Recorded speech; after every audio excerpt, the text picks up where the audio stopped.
বেশ কিছুদিন পর আবারও কামব্যাক করছে স্টেডিয়াম বুলেটিন।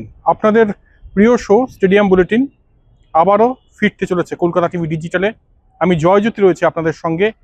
আর দেখতে পাচ্ছেন যে এই মুহূর্তে ঝিরঝির বৃষ্টি পড়ছে। গতকাল শেষ রাত পর্যন্ত বিশ্বকাপ ফাইনাল দেখেছেন এবং মেসির যারা ভক্ত তাদের মানে তাদের যা অবস্থা, এই মুহূর্তে আকাশেরও তাই অবস্থা। ঝিরঝির বৃষ্টি এবং এই লিওনেল মেসি যাকে নিয়ে মানে অনেক গল্প উপন্যাস আগামীতেও রচনা হবে, এর আগেও রচনা হয়েছে। লিওনেল মেসি কি বলেছেন জানেন?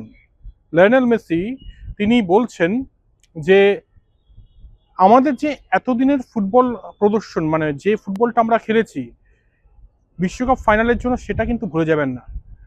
এত ভালো পারফরমেন্স আর্জেন্টিনার এর আগের ম্যাচগুলোতে আমরা দেখেছি এবং কিছু কিছু ম্যাচ যেখানে মনে হচ্ছিল হয়তো আর্জেন্টিনা ছিটকে যাবে, সেখান থেকে হঠাৎ ওই ৭৯ মিনিটের পর থেকে কামব্যাক, দুর্ধর্ষ কিছু কামব্যাক। তাই লিওনেল মেসির ওটাই বার্তা যে গতকাল যোগ্য দল হিসেবে স্পেন জিতেছে, কিন্তু স্পেন জিতলেও আমাদের এই লড়াইটা, বিশ্বকাপের এই লড়াইটা কিন্তু ভুলে যাবেন না। তিনি কি অবসর নিচ্ছেন, তিনি কি বিশ্বকাপের ফাইনালের এই ম্যাচটাই তার শেষ ম্যাচ হয়ে গেল বিশ্বকাপের, সেই বিষয়ে কিছু জানার নেই। এখন সবার মন ভারাক্রান্ত, সেই জন্য হয়তো তিনি এই মুহূর্তে নীরবতা মেনটেন করছেন। তবে এটাই বলার যে ফুটবল বিশ্ব অনেক কিছু দিয়েছে তাকে এবং শেষ বেলায় হয়তো কিছুটা কেড়েও নিল। তবে লিওনেল মেসি নামটা থেকে যাবে যতদিন ফুটবল থাকবে।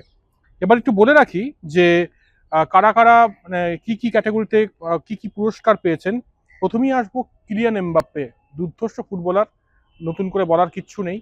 এই কিলিয়ান এমবাপ্পে সোনার বুট পেয়েছেন, 10টি গোল 4টি অ্যাসিস্টে। সোনার বল পেয়েছেন বিশ্বকাপের সেরা ফুটবলার হচ্ছেন রড্রি, স্পেনের অধিনায়ক, এবং তার যা পাসিং, নির্ভুল পাসিং, সেটার জন্য তিনি সেরা ফুটবলার মানে সোনার বল পেয়েছেন। গোল্ডেন গ্লাভস কে পেয়েছেন? গোল্ডেন গ্লাভস পেয়েছেন উনাই সিমন। বলে রাখি এই বিশ্বকাপে একমাত্র গোলকিপার যিনি একটি মাত্র গোল খেয়েছেন, আর সব কিন্তু তিনি সেভ করেছেন। দুর্ধর্ষ পারফরমেন্স, মানে প্রাচীর হয়ে দাঁড়িয়েছিলেন তিন কাঠির সামনে। আর সেরা উদীয়মান তারকা হয়েছে পাউ কুবার্সি। এ তো গেল বিভিন্ন ক্যাটাগরিতে কে কে কি কি পুরস্কার পেয়েছেন। ফুটবল বিশ্বকাপ শেষ, স্পেন সত্যিই দুর্ধর্ষ এবং তারা হয়তো যোগ্য দল, হয়তো নয়, অবশ্যই তারা যোগ্য দল হিসেবে বিশ্বকাপ জিতেছে এবার। ফুটবল থেকে এবার আসি একটু ক্রিকেটে। রোহিত শর্মা নিয়ে অনেক রকম জল্পনা, অনেক রকম গুজব, গুজব কিনে যায় না। একটি সর্বভারতীয় সংবাদ মাধ্যম তারা কোট করেছে যে রোহিত শর্মাকে সরিয়ে দেওয়া হবে, লন্ডনে তার বাবা আসছেন। তবে কি হলো, গতকাল আমরা যেটা দেখলাম, রোহিত শর্মা এলেন লর্ডসে এবং মাতিয়ে দিয়ে গেলেন, প্রথম ভারতীয় ক্রিকেটার হিসেবে ওডিআইতে ১৭ রান করলেন। এই ১১০ বলে ১৩০-এর উপর রানটা যতদিন ভারতীয় ক্রিকেট থাকবে ততদিন থাকবে। কেন বলছি এই কথাটা? তার কারণ হচ্ছে রোহিত শর্মা ট্রেমেন্ডাস প্রেসারে ছিলেন এবং ট্রেমেন্ডাস প্রেসারে যখন তিনি ব্যাটিং করছিলেন তখন কিন্তু বোঝার উপায় নেই এটা ২০১৯-এর রোহিত শর্মা নাকি ২০২৬-এর রোহিত শর্মা, যাকে নিয়ে এত কন্ট্রোভার্সি হচ্ছে।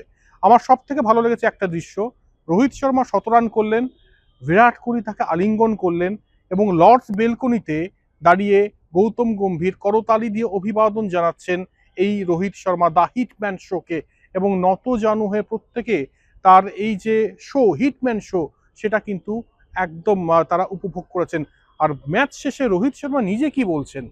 রোহিত শর্মা নিজে এটাই বলছেন যে এই আউটসাইড নয়েজ না থাকলে ফান হয় না। তাই বাইরের এই যে এত কিছু চলছিল, আমি মৌনতা নিচ্ছিলাম এই কারণেই যে দেখতে চাইছিলাম যে কি হচ্ছে কি না হচ্ছে। এবং যবে থেকে আমার মানে কেরিয়ার শুরু হয়, আমি যবে থেকে ডেবিউ করি ইন্টারন্যাশনাল ক্রিকেটে, তবে থেকে আমাকে নিয়ে নানান রকম কথা হয়েছে।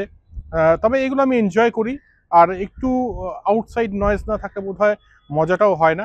আর আমি কবে রিটায়ারমেন্ট নেব সেটা পরে আমি ডিসাইড করব।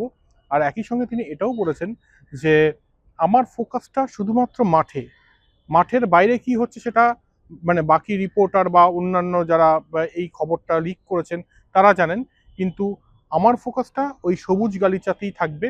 দুটো ম্যাচে রান পাননি, তা সেটা নিয়ে হইচই শুরু হয়ে গিয়েছিল। এবার বোধহয় সব সমালোচকদের জবাব দিলেন এবং তাদের কিছুদিনের জন্য চুপ করিয়ে রাখলেন রোহিত শর্মা। তাই 2027 ওডিআই ওয়ার্ল্ড কাপে এই রোহিত বিরাট জুটি যদি না দেখেন আপনারা, তাহলে কিন্তু বিরাট অবাক হওয়ার মতোই ব্যাপার হবে। কারণ এই মুহূর্তে রোহিত শর্মা, বিরাট কোহলি দুজনেই দুর্ধর্ষ ফর্মে রয়েছেন। যারা নাকি তরুণ ক্রিকেটার, তারা কিন্তু এখনো সেই ছন্দটা ফিরে পাননি। তাই রোহিত শর্মাকে বাদ দাও, এই কথাটা যদি কেউ বলেও থাকে ভারতীয় টিম ম্যানেজমেন্টের তরফ থেকে, এরপর বোধহয় তিনি আর বলবেন না। আর দেবজিৎ সাইকিয়া, বিসিসিআই সেক্রেটারি, এর আগেই পুষ্টি করেছিলেন যে এটা ওয়াইল্ড স্পেকুলেশন। তার কথাটা যদি আমি সত্যি ধরে নিই, তাহলে এখন থেকে এইটুকুই বলবো যে এটা এখন যদি আপনারা এই নিউজটা লিক দেখেন কোথাও যে রোহিত শর্মাকে বলেছে ভারতীয় টিম ম্যানেজমেন্ট, তাহলে এটা কিন্তু ওয়াইল্ড স্পেকুলেশনই হবে। কারণ এই মুহূর্তে কারো স্পর্ধা নেই রোহিত সম্পর্কে কিছু বলার, যে অনেক হয়েছে, এবার তুমি জায়গা ছাড়ো। যশস্বী জয়সওয়াল তিনি ওয়েট করছেন, কারণ রোহিতের ইনিংস, ক্রিকেটীয় কেরিয়ারের ইনিংস কবে শেষ হবে সেটা একমাত্র এবং শুধুমাত্র রোহিত শর্মা দ্য হিটম্যান তিনি ডিসাইড করবেন। আজকে এখানে শেষ করছি, খুব বেশি দীর্ঘ করলাম না স্টেডিয়াম বুলেটিন। বৃষ্টি পড়ছে এবং আরও অনেক রকম চমক থাকবে স্টেডিয়াম বুলেটিনে, তবে আজকে এখানে শেষ করছি, সঙ্গে থাকুন।